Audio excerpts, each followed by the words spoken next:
পান খেয়ে ফ্লোরে পানের পিক ফেললেন রিমির শাশুড়ি ফরিদা বেগম। অতঃপর গৃহকর্মী শেফালিকে হাঁক ছেড়ে ডেকে বললেন, ওরে শেফালি, কই রে, এদিকে আয় একটু, এই ঘরটা একটু মুইছা দিয়ে যা।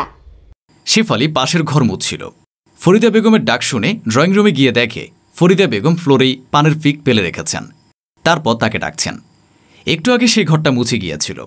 এখন এই অবস্থা দেখে সাথে সাথে মেজাজটা গরম হয়ে যায় শেফালির। সে এগিয়ে গিয়ে না জানার ভান করে তীক্ষ্ণ স্বরে বলে, কি হয়েছে, আমার এমনি ডাকতাছেন কেন? শেফালির কথার বলার ধরন ফরিদা বেগমের মোটেও ভালো লাগে না। তিনি ধমকে বললেন, এই মাইয়া, তুই আমার লগে এমনি কথা বলস কেন? আমি কি তোর ছোট? আর তোরে কি আমি হুদাহুদাই ডাকতাছি? কামের লইগাই ডাকতাছি, এই ঘরটা মুইছা লইয়া যা। শেফালি ফের ফ্লোরের দিকে তাকিয়ে রুষ্ট কণ্ঠে বলে, আমি একটু আগেই তো ঘরটা মুইছা দিয়া গেলাম। আপনি পান খাইয়া পানির পিক কেন ঘরের মধ্যে ফালাইলেন? আপনারা তো চিরুঞ্চি দেওয়া হয়েছে, পানির পিক ওইখানে ফালাইতে পারেন না? ফরিদা বেগম আবার চটে গেলেন। তিনি বললেন, এত জবান চলে কেন তোর? যা করতে কইছি সেটা জবান না চালাইয়া করতে পারস না? খালি মুখে মুখে জবান চালাইব। শেফালি আজ প্রচণ্ড বিরক্ত। সে আজ ছাড় দিচ্ছে না। সেও মুখের উপর জবাব দেয়, না পারি না, আপনার সামনেই তো একটু আগে ঘরটা মুছা গেলাম। আপনি দেখার পরও পানির পিক ঘরের মধ্যে ফালাইছেন কেন? আপনি বারবার পানির পিক ফালাইয়া ঘর নষ্ট করবেন, আর আমি কি বারবার ঘর মুছবো নাকি? ফরিদা বেগম সোফা থেকে উঠে দাঁড়িয়ে রেগে গিয়ে বললেন, বারবার ঘর মুছবি? মুছবি না কেন? তোরে মাস শেষে বেতন দেওয়া হয় না? বেতনটা নেওয়ার সময় তো কম নেস না, তাইলে কাম করার সময় এত কথা কস কেন? শেফালিও বলে, এই যে আপনি আমার দিয়ে বারবার এত কাম করান, একই কাম 2-3 বার কইরা করান, এই কামের লইগে কি বেতন বেশি দেন? দেন না তো। আমি এই ঘর আর মুছতে পারুম না, এখন আপনি যা করার করেন। ফরিদা বেগম রেগে বলেন, বাহ, কামেশ্বরীর মুখে দেখি বড় বড় কথা ফুটছে। একটা কামও ভালোভাবে শেষ করতে পারে না, হে আবার বড় বড় কথা কয়। ওই সেরি, তুই যে ঘর মুছোস, ঘর কি পরিষ্কার হয়? এক ঘর একবার মোছা দিয়া চইলা যাস, এক মোছায় কি ঘর পরিষ্কার হয়? 3 বার মুছতে হয়। শেফালি মুখ ভেঙচি দিয়ে বলে, 3 বার মুছতাম, যেই বেতন দেন আবার এক ঘর 3 বার মুছার কথা কন কেমনে? বেতন 2-3 হাজার আরও বাড়ান, তয় আপনার এক কাম 3 বার কইরাই করমু। এই বলে শেফালি সেখান থেকে প্রস্থান করে। আর ফরিদা বেগম রাগে গজগজ করতে থাকেন। বিকেলে রিমি অফিস থেকে বাড়ি ফিরে দেখে ড্রয়িং রুমে পানের পিক ফেলানো। রিমি কপাল কুঁচকে এসব দেখে শেফালিকে ডাক দেয়। শেফালি, কই তুই? এদিকে আয়। শেফালি রান্নাঘরে রুটির আটা মাখছিল। রিমির ডাক শুনে ছুটে আসে ড্রয়িং রুমে আর বলে, কি হয়েছে ভাবি? রিমি ফ্লোর দেখে জিজ্ঞাসা করে, এসব কি? ফ্লোরে এভাবে পানির পিক ফেলানো, পরিষ্কার করিস নাই কেন? শেফালি রুষ্ট কণ্ঠে জবাব দেয়, সেইটা আপনি আপনার শাশুড়ির জিগান ভাবি, আমি কইতে পারবো না। রিমি সন্দিহান কণ্ঠে ফের জিজ্ঞাসা করে, কেন, মা কি করেছেন? শেফালি বলে, আপনারে কইলে তো আপনি কইবেন আমি আপনার কাছে আপনার শাশুড়ির নামে বদনাম করি, কিন্তু আমি সত্যি কথা কইতাছি, আপনার শাশুড়ি আমারে দিয়া ইচ্ছা কইরা এক কাম 2-3 বার কইরা করায়। কিছু কইলেই আপনার শাশুড়ি আমারে টাকার খোটা দেয়। এই যে দেখেন, আপনার শাশুড়ি এই ফ্লোরে পানির পিক ফালায় রাখছে। এই পানির পিক ফালানোর একটু আগে আমি আপনার শাশুড়ির সামনে দিয়ে ঘরটা সুন্দর করে মুছা গেছিলাম। তারপর আপনার শাশুড়ি আমারে দিয়ে বেশি করে কাম করানোর লেগা চিরুঞ্চি রেখা ফ্লোরের উপরে পানির পিক ফালাইছে।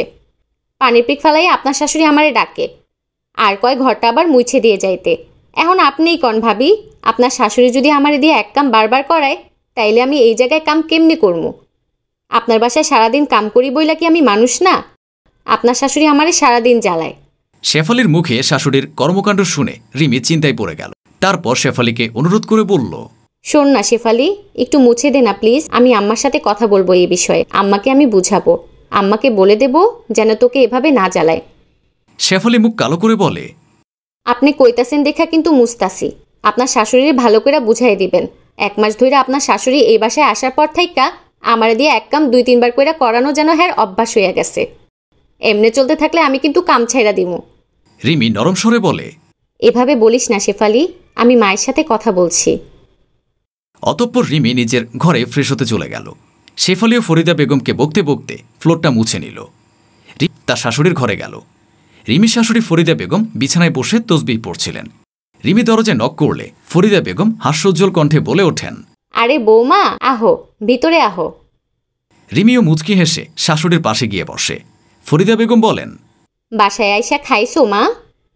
রিমি হাসি মুখে বলে, না মা, এখনো খাইনি, একটু আগেই বাসায় এলাম, মাত্রই ফ্রেশ হয়ে আপনার ঘরে এলাম। ফরিদা বেগম রিমির থুতনিতে হাত রেখে উদ্বিগ্ন স্বরে বলেন, তুমি ঠিকমতো খাওয়া দাওয়া করো না বইলা তোমার মুখটা এমন চিমসায় গেছে। কেমন অসুস্থ দেখায় তোমারে। সারাদিন অফিসের কাম কইরা রাতে এসে আবার রান্নাঘরে কাম করো। একটু খাওয়া দাওয়ার খেয়াল তো রাখবা, নাইলে তো আরও অসুস্থ হইয়া পড়বা। শাশুড়ির কথা শুনে রিমির মন ভরে যায়। রিমি মিষ্টি হেসে শাশুড়ির হাত ধরে বলে, খাওয়া দাওয়া করি তো মা, এই একটু পরে গিয়ে খাবো। আসলে মা, আপনার সাথে একটু কথা বলতে এসেছিলাম। ফরিদা বেগম বলেন, কও। রিমি ইতস্তত করে বলে, মা, আমি আর আপনার ছেলে তো সারাদিন বাইরে থাকি, অফিসে কাজ করি। ঘরের কাজ বলতে রাতের বেলায় এসে একটা তরকারি এক্সট্রা রান্না করি, এই যা। আমি অফিসে থাকাকালীন ঘরের সব কাজ তো শেফালি নিজ হাতেই করে। ফরিদা বেগম বলেন, করে তো, তয় মাইয়াটা কামের মধ্যে অনেক ফাঁকিবাজি করে, ঠিকমতো করে না সব কাম। রিমি ফের বলে, আমি জানি মা, শেফালি কাজের মধ্যে কিছুটা ফাঁকিবাজি করে, কিন্তু মা, এটাও তো সত্যি যে ঘরের সব কাজ ওই করে। আমি সারাদিন বাইরে থাকি, মাঝে মাঝে সকালে নাস্তাটা একটু বানিয়ে দিয়ে যাই, তারপরে সে রাতের খাবারের জন্য একটা তরকারি বানাই। আপনি যখন গ্রামে ছিলেন তখন তো আমি সকালে নাস্তাটাই শুধু বানাতাম, রাতের খাবারের জন্য তরকারি কিনে আনতাম, আর শেফালি বিকেলে এসে রাতের জন্য রুটি বানিয়ে দিয়ে যেত। সব শেফালিই করত। ফরিদা বেগম ছেলের বউয়ের কথার তারতম্য বুঝতে পারলেন। তিনি বলেন, আচ্ছা, আমি বুঝবার পারছি মা, কাল থেকে আমি আর শেফালিরই কিছু কমো না। খালি কিছু তো দূরে থাক, ওরে আমি কামের কথাও কিছু কমো না। থাক, ওর মতো কাম করুক। আমার কি, আমি ওরে খালি ঘরটা একটু ভালো করে মুছতে কই দেখা তোমার কাছে আমার নামে বিচার দিয়া দিচ্ছে। শাশুড়ির কথা শুনে রিমি তাড়াহুড়ো করে বলে ওঠে, না মা, শেফালি আমার কাছে বিচার দেয়নি। ওই ফ্লোরে পানির পিক দেখে আমিই ওকে জিজ্ঞাসা করেছিলাম, তখন ও বলল, মা আপনি একটু ভেবে দেখেন, ঘরের সব কাজ করার পর যখন একটু আগে করে রাখা কাজটা ওকে আবার করতে হয়, তখন তো ওর মেজাজ একটু খিটখিটে হবেই। আপনাকে এখানে নিয়ে আসার পর আপনি যাতে ঘরে একা না থাকেন, তাই জন্য শেফালিকে বলেছি রাত অবধি যেন থাকে।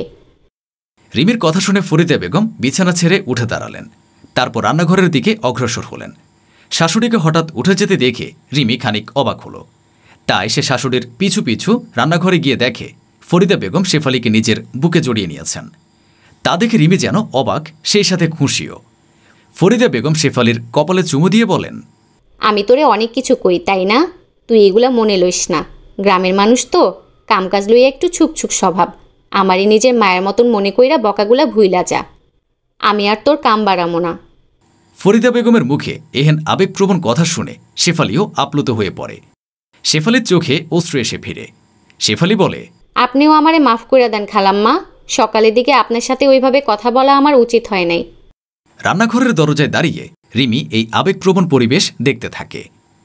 গৃহকর্মীর পরিশ্রমকে সম্মান করুন। সে আপনার কাজকে সহজ করে সারাদিন অনেক কষ্ট করে। সে তো একটু ভালো ব্যবহার আশা করে।